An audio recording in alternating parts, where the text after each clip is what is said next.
ትላንት አማራ የለም ዛሬ ደግሞ ፋኖ ወንጀለኛ ነው ሲሉ ሐሳብ የሰጡት ደግሞ ፖለቲከኛው አንዳርጋቸው ጽጌ ነው። በዚህም የተነሳ በፋኖ ደጋፊዎች በኩል ብስጭት ፈጥሯል። በዝርዝር የምናየው ይሆናል። አብራችሁን ቆዩ። የአማራ መምህራን ማህበር ፕሬዝዳንት በመምህራን ላይ የሚደርሰውን ጉዳት ለፋኖ ኃይሎች ያሳበበ ሲሆን የክልሉ መንግስት በበኩሉ ደግሞ የተጠናከረ እርምጃ እየወሰድኩ ነኝ ብሏል። ብሔራዊ ባንክ ባወጣው መግለጫ ደግሞ 1.3 ቢሊዮን ብር መጭበርበሩን ይፋ አድርጓል። ሁሉን በዝርዝር ይዘናል። አብራችሁን ቆዩ። ይህ ኢትዮ ማለዳ ነው። ትላንት አማራ የለም ዛሬ ደግሞ ፋኖ ወንጀለኛ ነው ሲሉ ሐሳብ የሰጡት ደግሞ ፖለቲከኛው አንዳርጋቸው ጽጌ ነው።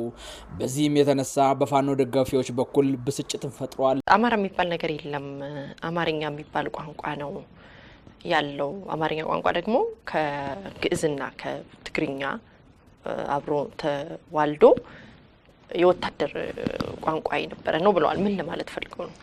አማራ ነኝ የሚል ብሔርና አማርኛ የኔ ነው የሚል ሰው እንዳለ ጠፍቶት ነው እንደሚሉት። አማርኛ ላይ ግን ችግር አለ። አማራ የሚባል ህዝብ እንደ ጎሳ ተቀምጦ ከዛ በኋላ ከዛ ጋር የተያዘ ቋንቋ አይደለም የሚል ክርክር ነው ያለው። አማርኛ እንደ ሊንጓ ፍራንካ እንደ መግቢያ ቋንቋ ድረስ መረጃው የሚያሳየው ያለው የሰራዊት የቤተ መንግስት የሰራዊት ቋንቋ ሆኖ የመጣ ነው። የናጽ ዮሐንስ ቋንቋ ነው። ትግርኛ ተናጋሪዎቹ የቤተ መንግስት ቋንቋቸው ይሄን ነበር የሚያደርጉት የነበረው። የሆነው ይሄንን ነው። አማርኛ የሚባል ቋንቋ መጣ ነው። ይሄ አማርኛ የሚባል ቋንቋ ሞር በተነገረ ቁጥር ከነዚህ የተለያዩ ብሔረሰቦች whatever ጎሳዎች የመጡትን ኃይሎች የአማርኛ ተናጋሪ ማህበረሰብ ፈጠረን። ይሄ የአማርኛ ተናጋሪ ማህበረሰብ አማራ የሚባል ከሆነ ትክክል፣ ግን በጎሳ ደረጃ የመጣ አማራ የሚባል ጎሳ የለም ነው የኔ ክርክር። ቋንቋ የፈጠረው አማርኛ ቋንቋ በተናጋሪነት የሰበሰባቸው ከላይ ቤጃዎችን፣ አገዎችን፣ ቅማንቶችን፣ ትግሬዎችን፣ አጋሜን፣ ሐማስንን በሂደት እንደውም ኦሮሞዎችን ያካተተ እነዚህን ሁሉ የሰበሰበ በአማርኛ ተናጋሪነታቸው ያመጣ እንጂ በደም ጥራት ላይ የተመሰረተ ልክ አሁን የአማራ የኦሮሞ የትግሬ ደማችን ቆጥረን በደም ጥራት ላይ ተመሰረተነን እንደሚሉት በደም ጥራት ላይ ተመስርቶ ከጎሳነት ወደ ትልቅ ጎሳነት አማርኛ የሚባለው ቋንቋ በጎሳነት አሳድጎ ያመጣ የሚባል ነገር የለም። አማርኛ ተናጋሪ የሆነ ራሱን በአማርኛ ተናጋሪነቱ አማራ አድርጎ የሚያይ ሰው ካለ እሱ መብቱ ነው። አለም አማርኛ ተናጋሪ ማህበረሰብ አለ እዚህ ሀገር ላይ ክልል ተበጅቶለታል ያለው። ግን ባክግራውንዱ ምንድነው ነው የዚህ የኔ ውይይት ይሄን ላይ ነው የሚያመለክተው።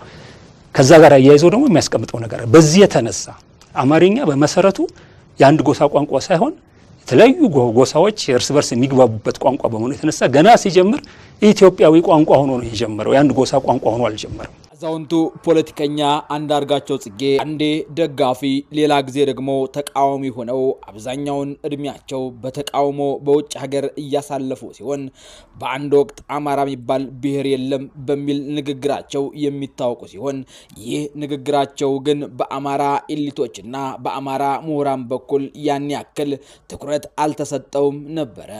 ምክንያቱም በአማራ ሊቃን በኩል ትኩረት የተሰጠው አማራ የሚባል ብሔር የለም ተብሎ በአንዳርጋቸው ጽጌ ከተነገረው ንግግር ይልቅ እሱ ፋኖን ይደግፋል ወይም የአማራን ፖለቲካ አይቃወምም የሚለው ሐሳብ ነበር የተወሰደው። ፖለቲከኛው ዛሬ ግን ያሉት ሌላ ነው። ፋኖን ወንጀለኛ ነው ሲሉ የሰጡት አስተያየትም በብዙዎች በኩል ብስጭትን ፈጥሯል። ፖለቲከኛው አንዳርጋቸው ጽጌ ስለ ፋኖ ኃይሎች ያቀረቡት ግምገማ አነጋጋሪ ሆኖም ቀጥሏል። ፖለቲከኛው በፋኖ ኃይሎች ተስፋ ቆረጡ ያስባለ ግምገማም ይዘው ብቅ ብለዋል። ወንጀል እየሰሩ የፋኖ አመራሮች ጦርነቱ እንዲቆም አይፈልጉም በማለት የሰጡት አስተያየትም በፋኖ ኃይሎች በኩል ብስጭትን ፈጥሯል።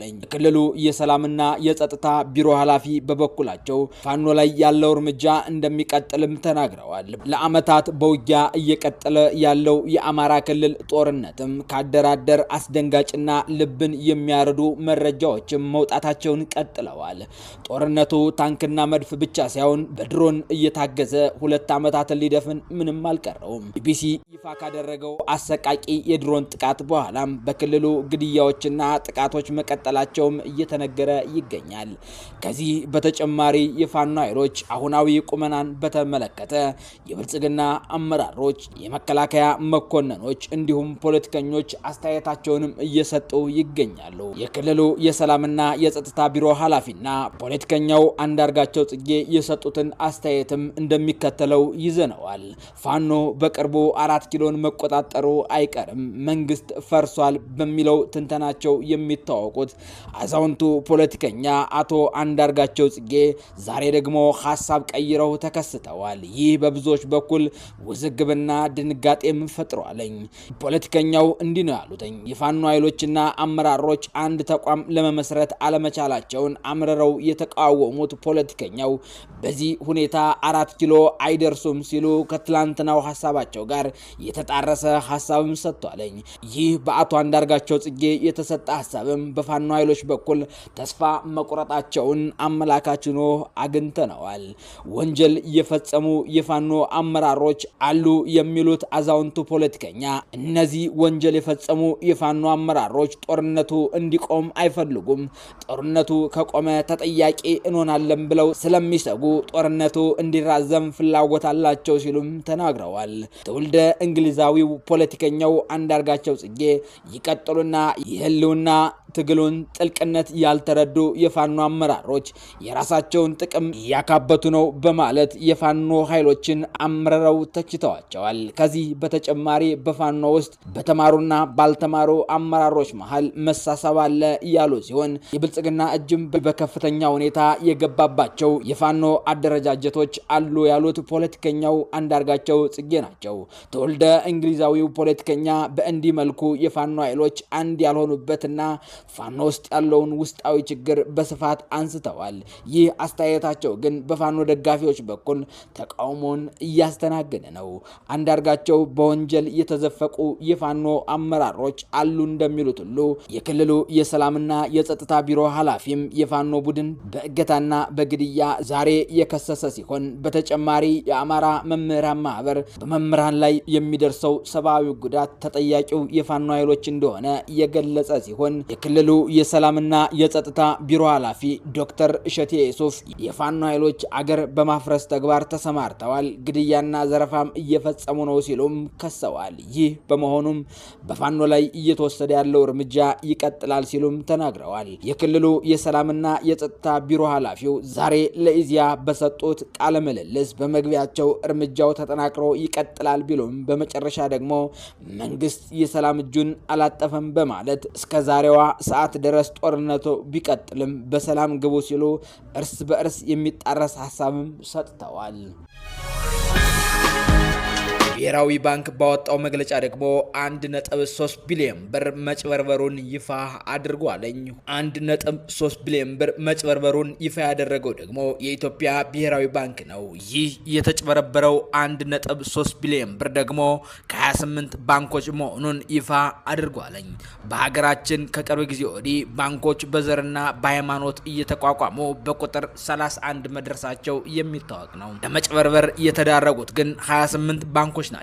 ባንኮች ተጭበረበሩ የተባሉት ደግሞ በሐሰተኛ ቼኮች፣ በተሰረቁ ኤቲኤሞች እንዲሁም በሐሰተኛ የስልክ ጥሪ እና በመሰል ጉዳዮች ነው ሲል ብሔራዊ ባንክ ባወጣው መግለጫ አመላክቷለኝ።